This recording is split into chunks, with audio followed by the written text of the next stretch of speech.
This is part 15 of ASP .NET Core tutorial. In this video, we'll discuss what is MVC and how MVC works. So first, what is MVC? MVC consists of three fundamental parts: model, view, and the controller. It's an architectural design pattern for implementing the user interface layer of an application. A typical real-world application usually has the following layers: user interface layer, business logic layer. This layer is also commonly called as the domain layer, and then the data access layer.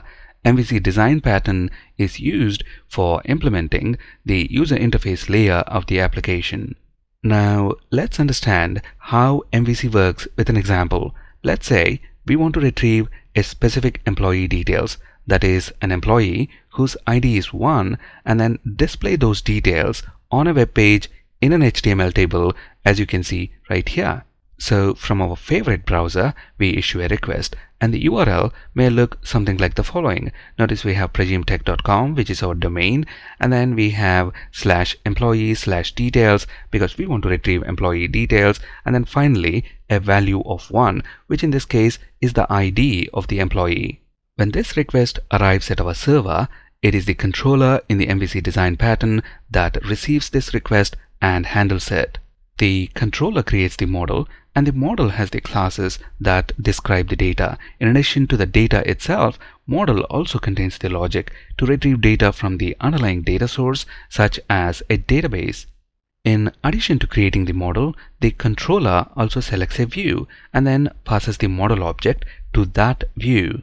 It is this view that contains the logic to generate the required HTML to present the model data, that is the employee model data provided to the view by the controller. This HTML is then sent over the network to the user who made that request. Now, keeping this example in mind, let's understand what makes up our model, view, and the controller. We want to retrieve employee details and display them in an HTML table. So model in this case consists of two classes, the employee class and the employee repository class. Employee class represents the data that we want to display. In our case, we want to display ID, name, and department. And notice the employee class has those three properties. The employee repository class manages the employee data. It is this class that knows how to save and retrieve employee data from the underlying data source, such as a database. So to generalize this, we can say a model in MVC contains a set of classes that represent the data and the logic to manage the data. In our case, the employee class represents the employee data that we want to display, and the employee repository class manages the employee data. That is, it knows how to save and retrieve employee data from the underlying data source, such as a database. So as far as this example is concerned, the model is made up of these two classes, employee and employee repository. Now, if you're wondering, why are we using the interface employee repository? Can't we use just the employee repository class without the interface? Well, we can, but using the interface abstraction allows us to use dependency injection, which in turn allows us to create systems that are loosely coupled and easily testable. We'll discuss dependency injection in detail in our upcoming videos. Now, let's understand the role of a view. A view in MVC should only contain the logic to display the model data provided to it by the controller. You can think of a view as an HTML template. In our case, we want the view to present the employee data in an HTML table like this. Remember, the model object has the employee data, but the model doesn't know anything about how to present this data. It is the responsibility of the view, so this model object is provided to the view by the controller. Notice the code in this view. It is sprinkling the employee data such as ID, name, and department in the respective TD elements. So the view in this case is provided with the employee object. The employee object is the model that carries the employee data to this view.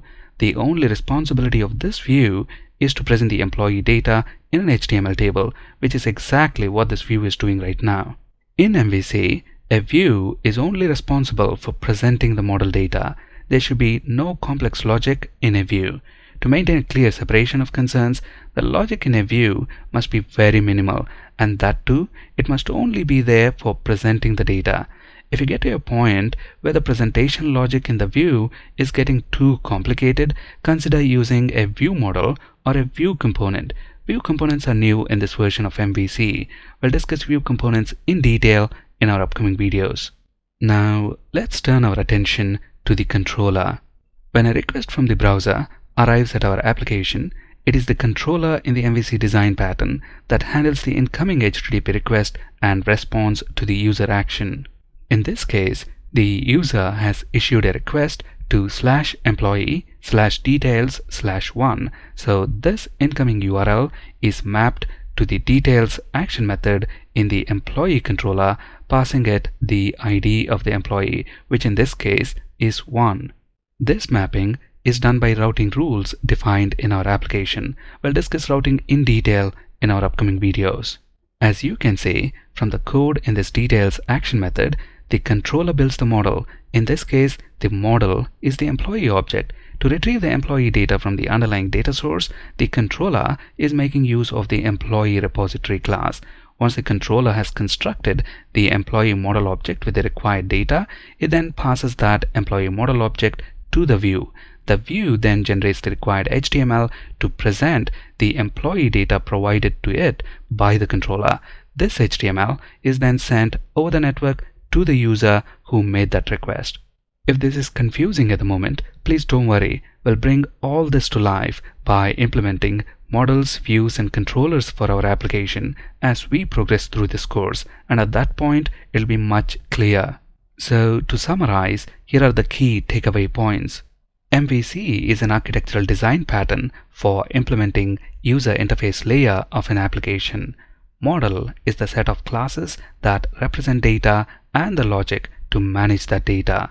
View contains the display logic to present the model data provided to it by the controller.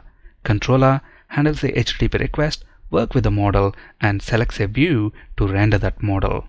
As you can see, in the MVC design pattern, we have a clear separation of concerns. That is, each component has a very specific task to do. In our next video, we'll discuss setting up the MVC middleware in our ASP.NET Core application. Thank you for watching.